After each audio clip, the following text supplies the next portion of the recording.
Baik, eh, kembali lagi kita dalam pokok bahasan angin Khurute. Ya. Jadi di wilayah Banda Aceh, Aceh besar itu ada hembusan angin kencang ya yang mengakibatkan terjadinya badai, turbulensi ya. Kemudian hembusannya itu kencang disertai udara panas. Jadi hembusan panas yang menciptakan kondisi kering di Banda Aceh hingga Aceh besar pada periode bulan Juni, Juli, Agustus hingga September nanti. Jadi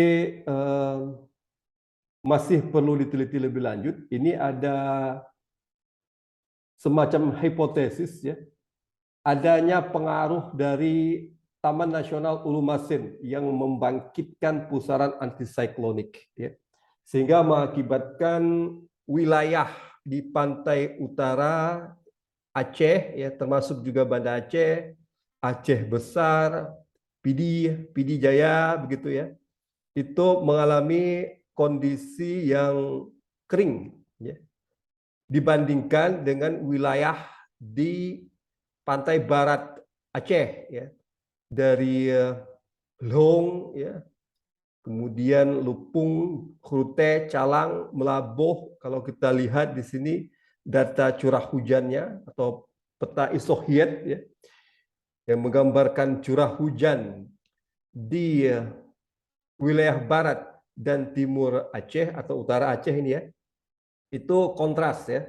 Jadi Calang, Melaboh ya itu mendapat hujan yang lebih banyak dibandingkan dengan wilayah di bahagian timur atau utara Aceh ini ya, utara Aceh ya. Jadi kenapa kondisi basah itu terjadi di wilayah barat atau dari Long ya hingga ke Melaboh bahkan berlanjut hingga ke Tapak Tuan itu akibat orographic thunderstorm ya. Jadi kondisi basah dari peta curah hujan ini terlihat jelas ya. Wilayah berwarna hijau ya itu terkonsentrasi di wilayah barat Aceh, sementara yang kering ya hijaunya pudar itu terkonsentrasi di wilayah utara Aceh dari Banda Aceh hingga ke Pidijaya Merdu ya. Jadi wilayah barat Aceh ya itu ada pegunungan Bukit Barisan tadi ya. Jadi hujan itu seluruhnya hampir seluruhnya turun di wilayah barat Aceh ya di lereng pegunungan Bukit Barisan yang berhadapan dengan angin atau di daerah windward. Sebaliknya udara kering turun ya di balik pegunungan Bukit Barisan dan wilayah Banda Aceh, Aceh besar, Pidi Jaya itu mengalami kondisi yang kering ya. Jadi ini dari peta curah hujan bisa kita lihat ya wilayah Calang itu tuh memperoleh curah hujan ya di bulan Juni itu nilainya 400 mm ya. Kemudian bulan Agustus bahkan lebih basah dibandingkan bulan-bulan sebelumnya Juni Juli ya. Itu curah hujannya di atas atau di antara 440 hingga 480 mm. Sementara di balik Gunung Grute begitu, di balik Gunung Ulu Masen ya, di balik Taman Nasional Ulu Masen ya. Jadi kalau kita lihat ini Ulu Masen ini karena Taman Nasional kemudian berada di dataran tinggi ya, jadi curah hujannya melimpah di sana ya. Namun sebaliknya di balik gunung, di balik pegunungan Bukit Barisan, di balik Gunung Grute, Gunung Ulu Masen, Taman Nasional Ulu Masen, kondisi kering dialami untuk masyarakat yang mendiami wilayah pesisir utara hingga timur Aceh. Dari Banda Aceh hingga ke Merdu, begitu ya. Jadi ini akibat adanya pengaruh dari pusaran antisiklonik yang ditimbulkan dari hadirnya Taman Nasional Ulu Masen. Jadi data curah hujannya saya peroleh dari data WorldClim ya selama kurang lebih 30 tahun. Ingat ketentuan WMO untuk mengamati karakteristik iklim di sebuah wilayah, kita memerlukan data rata-rata sepanjang 30 tahun. Dari situ kita bisa meneliti atau mengkaji karakteristik iklim di sebuah wilayah. Contohnya karakteristik curah hujan di wilayah utara Aceh. Jadi di sini kita bisa lihat bahwa di wilayah utara Aceh, di bahagian baratnya itu lebih banyak menerima curah hujan atau lebih basah dibandingkan wilayah di bahagian timurnya, begitu ya. Kenapa lebih basah? Karena wilayah barat Aceh itu berada di daerah windward atau berhadapan dengan angin ya. Jadi di sana lebih basah dan lebih banyak curah hujan turun di sana dibandingkan daerah di balik pegunungan Bukit Barisan. Begitu ya. Karena hujan telah turun ya seluruhnya di lereng pegunungan yang berhadapan dengan angin atau windward. Sementara daerah di balik gunung itu disebut dengan leeward atau daerah bayang hujan, udara di sana kering. Konon lagi kalau ya ada angin fun atau angin grute ini berhembus, kalau angin grute atau ya disebut juga angin fun ini ya, angin fun grute ini berhembus, itu kondisi menjadi lebih kering dari biasanya. Ya, jadi ketika ada angin grute ini bertiup yang sifatnya itu dapat menyebabkan kondisi kering ya karena hembusannya panas tadi, kita yang berada di balik gunung telah merasakan kondisi kering, udara yang lebih panas, gerah gitu ya. Dengan hembusan angin gerute, dengan hadirnya hembusan angin gerute menciptakan kondisi yang lebih kering dari biasanya gitu ya. Jadi ini dampak dari angin gerute itu. Kalau biasanya karena kita tinggal di balik gunung ya, kondisinya telah kering memang ya. Namun dengan kemunculan angin gurute ini, ya, hembusan panasnya tadi menciptakan kondisi yang lebih kering. Jadi keringnya itu ekstrim gitu. Jadi kering ekstrim ya, karena hadirnya angin gurute ini. Kemudian ya kita lihat lagi ya, ini kita ambil penampang lintang. Penampang lintang dari pantai barat ya, daerah yang berhadapan dengan angin wind, kemudian ya melintasi ya penampang lintang dari selatan ke utara ya, itu melewati daerah windward pantai barat ya, termasuk juga Grute di sini ya. Kemudian lembah Selawah ya, itu di Kuta Codli, lewat ke Indrapuri, hingga ke ujung Bate ini. Ya. Dari model, dari simulasi kita plot penampang lintang ya, dari selatan ke utara yang membelah daerah yang berhadapan dengan angin atau windward pantai barat, ya, termasuk juga Grute di sini ya, kemudian Kuta Codli, Indrapuri hingga ke ujung Bate di selatan, yang termasuk dalam wilayah leeward atau daerah bayang-bayang hujan, di mana kondisi di sana lebih kering dibandingkan dengan wilayah di pantai barat. Ya. Jadi kita lihat nanti hasil simulasinya atau pemodelan. Jadi kita belah itu secara melintang dari selatan menuju ke utara. Namun di sini terlebih dahulu kita perhatikan bahwa wind rose ya atau bunga angin ya, grute ya. Jadi kalau kita lihat memang pada musim barat ya, itu angin dominan bertiup dari selatan atau dari grute ya. Kalau kita belah ini dan kita dapati nanti penampang lintang dari selatan menuju ke utara, maka kita bisa melihat ya, angin yang dominan bertiup itu adalah angin selatan ya, yang melewati Grute begitu ya. Jadi angin yang menuju Grute, kemudian dari Grute turun di balik rangkaian pegunungan Bukit Barisan tersebut ya.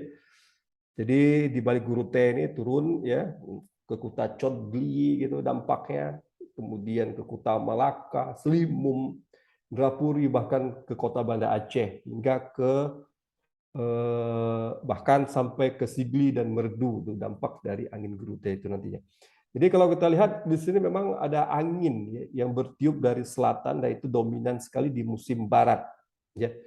Ini dari data wind atau angin ya, dari data angin yang kita plot, yang kita plot dalam bentuk windrows.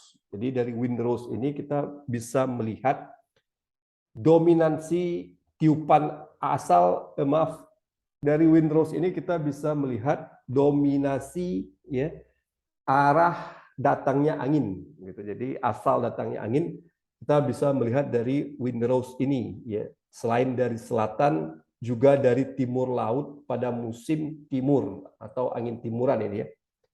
Jadi ingat sejatinya angin itu kan pada musim barat bertiup dari barat daya, namun ini bertiup dari selatan, khusus di wilayah Kurte ini ya. Jadi di plot angin, klimatologi angin, di plot klimatologi angin selama kurang lebih 30 tahun ya, di wilayah Grute, kemudian di plot dalam bentuk windrows ya. Maka kita peroleh ya angin pada musim barat itu dominan berasal dari arah selatan ya. Sementara pada musim timur itu datang dari arah timur laut begitu ya. Kenapa datang dari arah selatan? Kenapa tidak dari barat daya? Nah, itu jadi pertanyaannya. Karena pada musim barat itu kan angin baratan, atau tepatnya angin bertiup dari arah barat daya menuju ke timur laut kan. Tapi kenapa bertiup dari selatan? Nah, ini ada kaitannya dengan pengaruh dari Ulumasen tadi. Jadi Taman Nasional Ulumasen tadi menciptakan daerah bertekanan tinggi akibat suhu dingin di sana karena berada di dataran tinggi. Kemudian membangkitkan pusaran antisiklonik ya, menyebar keluar, dan salah satu dampaknya itu yang mengakibatkan ya hembusan angin di Grute itu tidak datang dari arah barat daya, tetapi dia datang dari selatan. Jadi kalau kita lihat tadi pusarannya itu ya, pusarannya, nah ini pusaran antisikloniknya itu mengakibatkan angin itu ya datang dari arah selatan di Grute dibandingkan datang dari arah barat daya. Jadi pusaran ini ya, jadi ada angin barat daya yang datang ya dari lautan lepas ya. Kemudian akibat adanya pusaran antisiklonik ini yang menyebar keluar mengakibatkan angin yang datang dari barat daya yaitu berbelok arah kemudian menuju ke selatan ya, melintasi Gunung Grute dan turun di balik Grute ya, dengan hembusan kencang disertai kondisi panas ya dan turbulensi di balik Gunung Grute, atau tepatnya di daerah Aceh Besar dan Banda Aceh gitu. Jadi pusaran antisiklonik ini ya, pusaran antisiklonik ini membelokkan angin yang datang dari arah barat daya untuk kemudian bergerak menuju ke selatan ya, menuju ke Grute begitu ya. Jadi pusaran antisiklonik yang bergerak searah jarum jam ini ya, kibat ya adanya Taman Nasional Ulumasen antara Carang dan Melaboh ya, di dataran tingginya, mengakibatkan angin barat daya yang datang dari lautan Hindia Kemudian pusaran ini ya mengakibatkan angin barat daya ini berbelok arah dan menuju ke selatan, ya menuju ke selatan melintasi Grute gitu ya. Jadi ingat pusaran antisiklonik yang dibangkitkan akibat tekanan tinggi dari Taman Nasional Ulumasen ya, pusaran ini. Jadi ada angin barat daya yang datang, dari Lautan Hindia, kemudian dibelokkan oleh pusaran ini untuk kemudian bergerak menuju ke selatan melintasi Grute dan turun di balik Gunung Grute, yaitu di wilayah Aceh Besar dan Banda Aceh dengan hembusan kencang dengan kondisi udara yang lebih panas dibanding biasanya begitu ya. Jadi hembusan kencang juga dibarengi dengan turbulensi begitu. Jadi ini kita ambil cross sectionnya atau penampang lintangnya tadi ya. Kita belah itu dari selatan menuju ke utara ya, melewati ya, Gunung Grute ya, pegunungan Bukit Barisan ini ya. Kemudian Kuta Chodli, Indrapuri hingga ke ujung Bate ini ya Grute tadi ya, kemudian di rangkaian pegunungan Bukit Barisan di utaranya. Maka kita peroleh di sini ya untuk pantai barat, lihat suhunya ini kan 25, sementara suhu di balik Gunung Grute ya ini kan berhadapan dengan angin wind. Jadi ini kita belah tadi dari selatan menuju ke utara. Kita bisa lihat suhunya itu ya, ini ya kita belah dari selatan menuju ke utara, dari daerah berhadapan dengan angin windward, kemudian Gunung Grute, kemudian ini di balik gunung daerah Li atau daerah bayang-bayang hujan atau daerah di balik, daerah di bawah awan. Maka bisa kita lihat di sini ya, ini ada kubah suhu. Jadi suhunya itu relatif lebih tinggi dibandingkan dengan wilayah di selatan yang berhadapan dengan angin, pantai barat ya. Ini Lembah Selawah, kita bisa lihat ini suhunya 25 derajat. Di Lembah Selawah itu suhunya sudah naik menjadi 27 derajat Celcius. Ini ya, kubah suhu naik atau kubah suhu panas. Yang menunjukkan bahwa daerah Li atau daerah di bawah angin atau daerah di balik gunung begitu ya, itu suhunya menjadi lebih panas dibandingkan dengan daerah yang berhadapan dengan angin atau daerah di depan gunung ya. Jadi daerah di depan gunung ya itu suhunya lebih rendah dibandingkan dengan daerah di balik gunung ya, yaitu di Lembah Selawah dalam kasus angin Grute ini. Karena berasal dari Grute, maka ya kita sebut angin Grute. Karena di Indonesia ya kita menamakan angin itu berasal dari daerah asalnya begitu kan. Berbeda dengan di luar negeri, mereka menggunakan terminologi lokal. Kalau kita menggunakan nama tempat atau nama daerah ya, jadi di sini kita namakan Grute, angin Grute karena datang dari kawasan Grute ya. Jadi di balik Grute ya, suhunya itu naik ya, membentuk kubah suhu ya.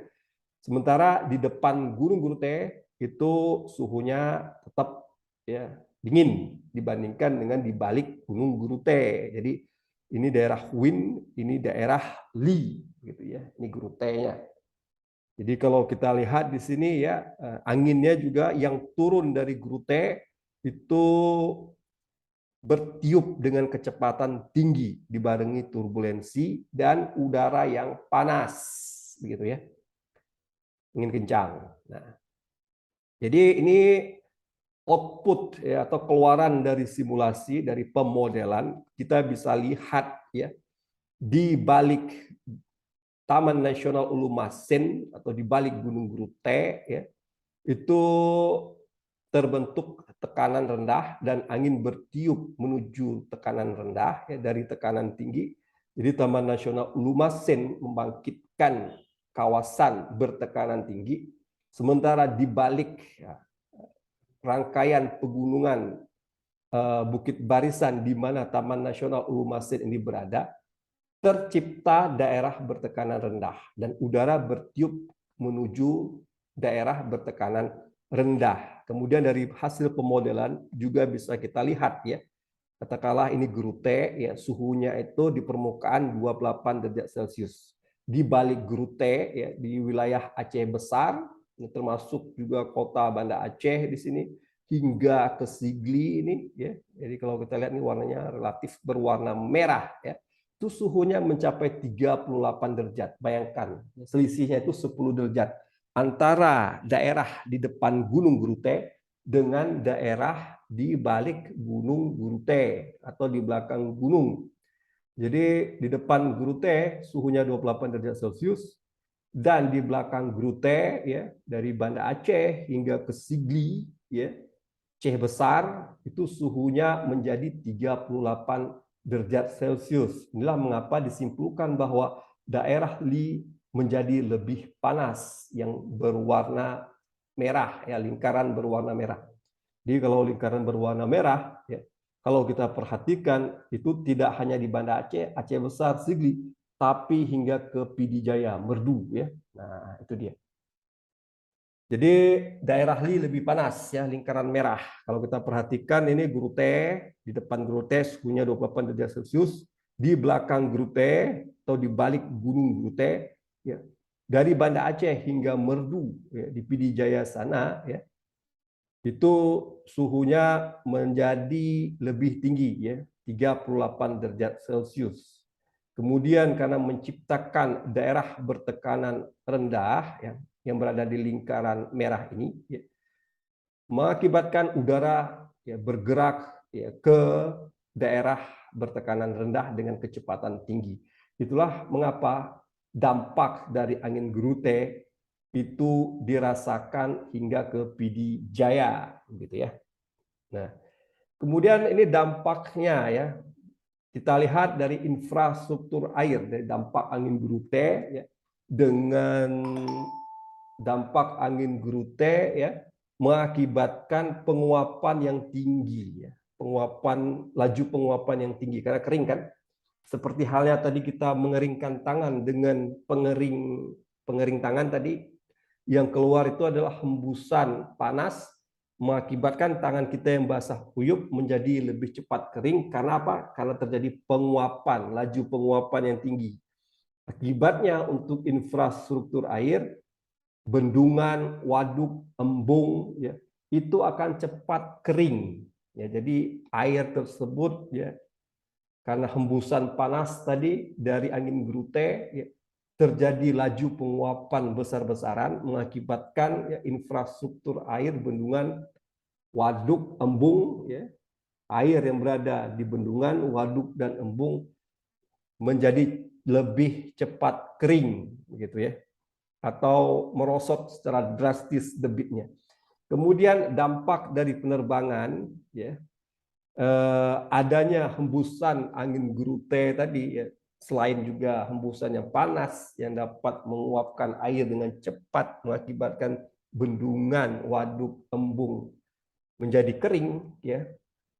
Dampak di penerbangan, ya, turbulensi tadi itu sangat berbahaya sekali ketika pesawat akan landing gitu ya.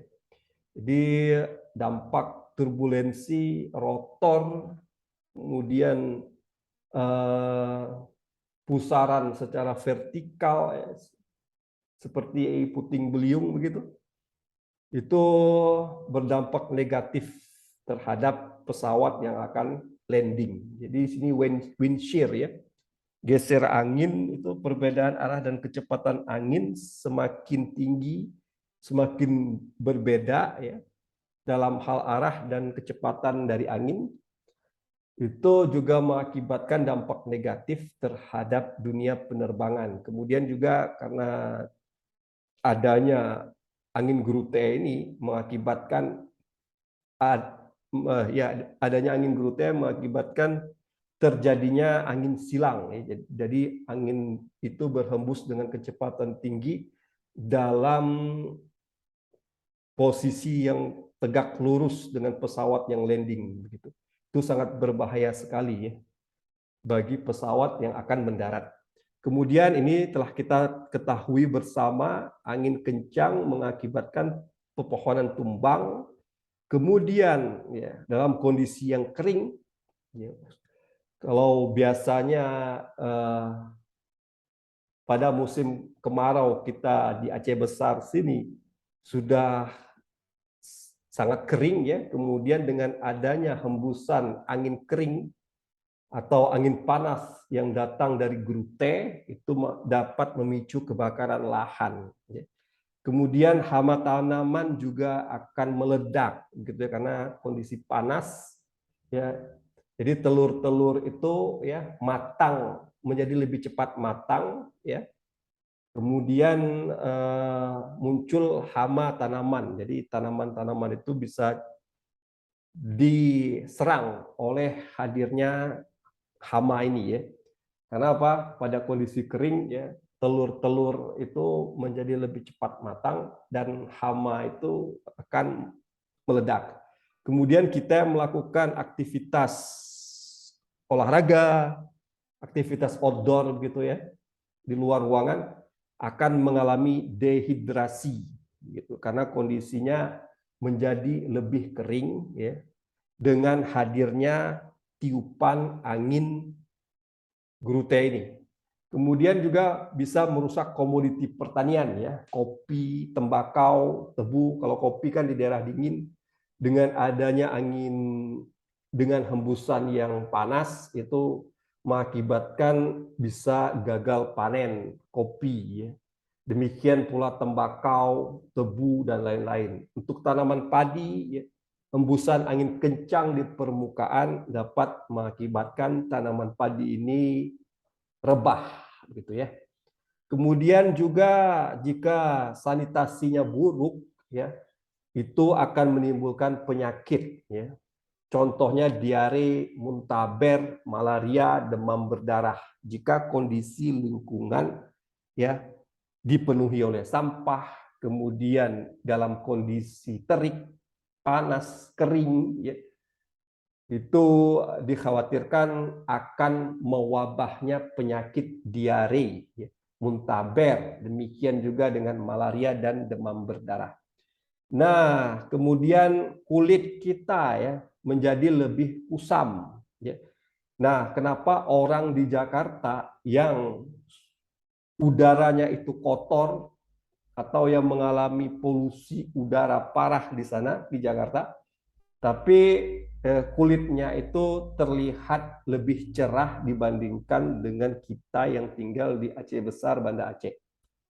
Salah satu faktornya itu adalah karena kita tinggal di balik gunung. Ya. Kondisi ini, ya kondisi kering ini yang mengakibatkan kulit kita menjadi kusam. Kalau orang-orang di Jakarta, mereka tinggal di depan gunung, ya, seperti itu ya. Jadi di selatan, di Jakarta Selatan ada Gunung Salak, Gunung Gede Pangrango. Ya. Nah, sementara masyarakat Jakarta tinggal di depan Gunung Gede, Pangrango, dan juga Gunung Salak. Sementara orang atau masyarakat Banda Aceh, Aceh Besar, itu tinggal di balik Gunung Grute. Gitu ya. Itulah mengapa kulit kita yang tinggal di Banda Aceh, Aceh Besar ya menjadi lebih kusam dibandingkan mereka yang tinggal di depan gunung. Contohnya adalah di Jakarta. Kemudian ya untuk daerah di balik gunung, daerah Li ya, di Aceh Besar itu akan muncul awan-awan unik. Ya. Di sini ada awan lentikuler, ya, dua gambar di atas. Ya.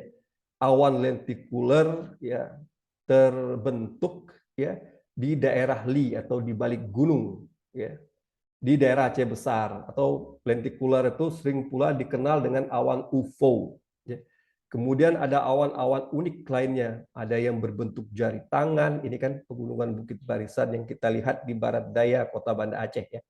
Kemudian juga awan tsunami ya, awan tsunami atau disebut dengan Kelvin Helmholtz yang terpotret di atas Aceh Besar. Ini kalau tidak salah saya di daerah Lam Ate, Kota Baru, Aceh Besar ya.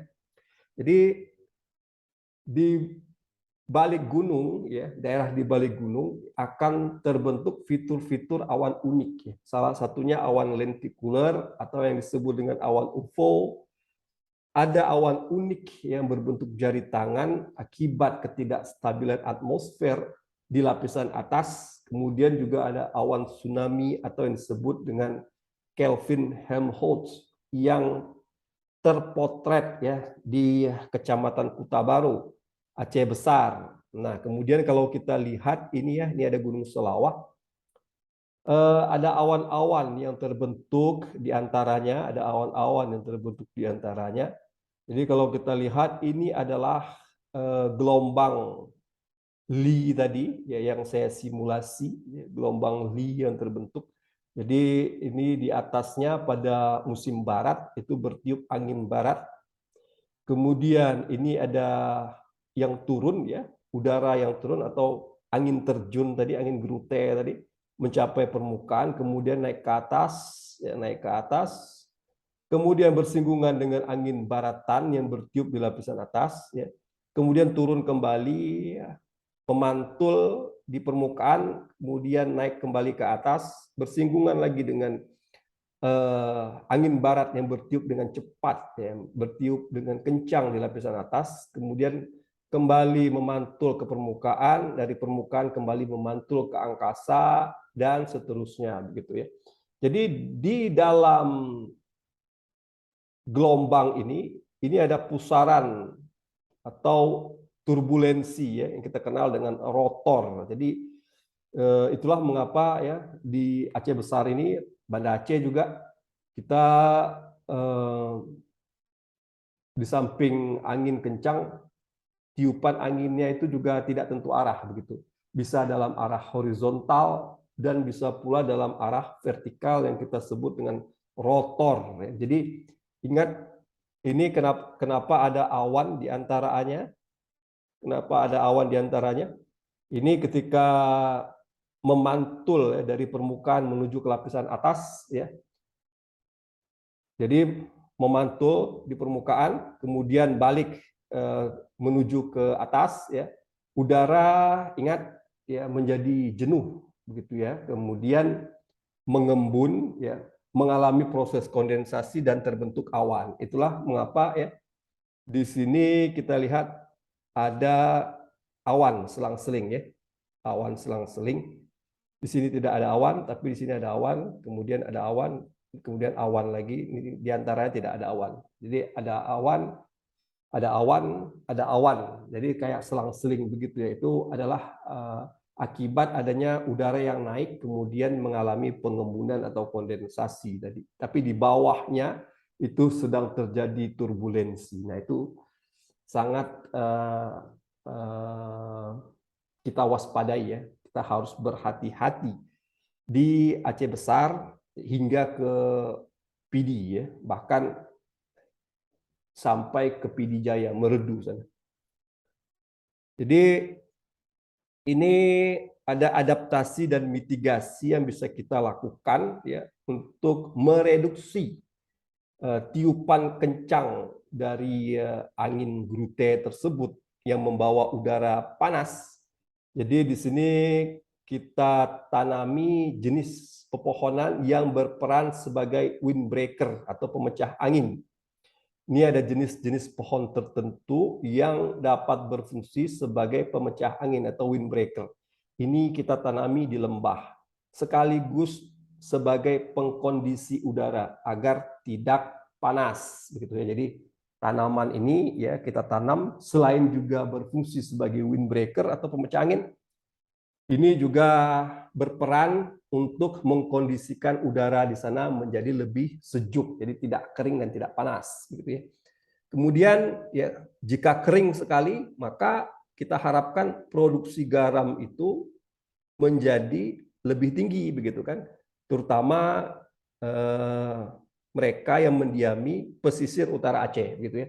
Termasuk juga di Kecamatan Masjid Raya di Kabupaten Aceh Besar itu. Kita harapkan dalam kondisi kering dengan adanya angin gerute ini, ya, itu produksi garam mereka semakin meningkat, gitu ya. Jadi terjadi penguapan besar-besaran, gitu. Akibatnya mereka dapat dengan mudah memanen garam, gitu kan. Kemudian pada musim hujan ini ya, jadi kita panen juga air hujan pada musim timur ya, di mana musim timur ketika angin bertiup dari arah timur laut menuju ke barat daya, itu kita di sini mengalami musim penghujan ya. Jadi pada musim penghujan air hujan kita panen ya. Jadi ada talang ini. Jadi air hujan yang jatuh ya kita arahkan ke talang. Dari talang kemudian kita buat sumur imbuhan. Jadi ada pipa yang kita injeksi ke lapisan aquifer sehingga lapisan aquifer ini tetap terisi air, dan pada musim kemarau ya, apalagi di Aceh Besar ya, disertai hembusan angin gerute yang panas ya, cadangan air itu menjadi dapat ya, cadangan air tetap ada ya begitu. Meskipun kita sedang mengalami musim kemarau yang dibarengi dengan hembusan angin gerute ya yang panas begitu. Jadi cadangan air ya, sebagai cadangan air. Jadi pada musim hujan air hujan tersebut kita panen ya dari talang air, kemudian kita alirkan ke sumur imbuhan ya. Sumur imbuhan kemudian dialirkan lagi melalui pipa ini, pipa injeksi menuju ke lapisan aquifer di bawah permukaan tanah ya. Jadi lapisan aquifer tetap terisi air, dan pada musim kemarau ya, yang akan terjadi 6 bulan kemudian setelah musim hujan, maka cadangan air di Aceh Besar, Kota Banda Aceh masih mencukupi gitu ya. Kemudian untuk iklim kering ini, nah iklim kering ya, ini di Gunung Selawah ya, ada daerah-daerah yang kering ya di kaki Gunung Selawah, dan di sana telah ditanami kurma. Nah, itu menarik sekali ya. Jadi ini bisa untuk diversifikasi pangan ya. Jadi wilayah-wilayah yang kering di kaki Gunung Selawah seperti di Barbate dan Lam Teba itu bisa ditanami dengan jagung yang memang tumbuh dengan baik dalam kondisi kering. Demikian pula dengan kurma ya, pohon kurma yang memang tumbuh dalam kondisi iklim kering gitu.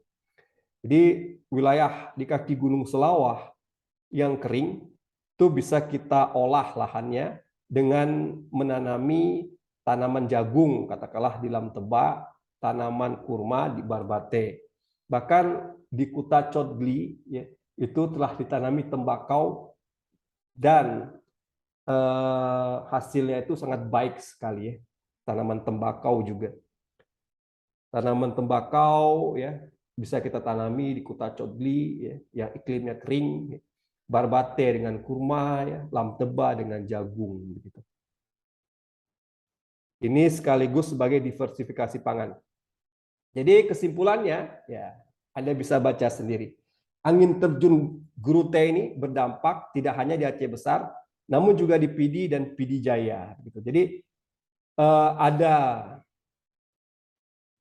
pengaruh dari sirkulasi antisiklonik di Taman Nasional Ulu Masen mengakibatkan angin baratan berbelok arah ya. Jadi angin baratan yang bertiup dari laut lepas mengalami pembelokan arah ya. Kemudian berakselerasi ya melintasi Gerute. Itulah mengapa anginnya bertiup dari arah selatan di Gerute. Selanjutnya tercipta ya, terbentuk angin terjun yang berdampak di wilayah Aceh Besar, Pidi dan Pidi Jaya gitu ya. Jadi ingat mekanismenya seperti ini ya. Ada akselerasi ya, yang ditimbulkan akibat pengaruh sirkulasi antisiklonik di Taman Nasional Ulu Masen, mengakibatkan ya angin barat daya ya, yang bertiup dari lautan lepas, lautan Hindia, mengalami pembelokan arah berakselerasi melintasi Gerute dari arah selatan, kemudian terjun ya, turun begitu, turun dan berdampak angin dengan hembusan kencang dalam kondisi panas yang mengakibatkan kondisi di wilayah Aceh Besar, Pidi dan Jaya, Aceh Besar, Pidi dan Pidi Jaya itu menjadi lebih kering dari normalnya ketika angin gurute ini berhembus pada periode di bulan Juni hingga September, gitu ya. Silakan diulang-ulang video ini. Jadi Anda bisa ya, mengetahui esensi dari kuliah kita ini setelah Anda mengulang video ini kurang lebih 100 kali. Sekian, terima kasih. Wassalamualaikum warahmatullahi wabarakatuh.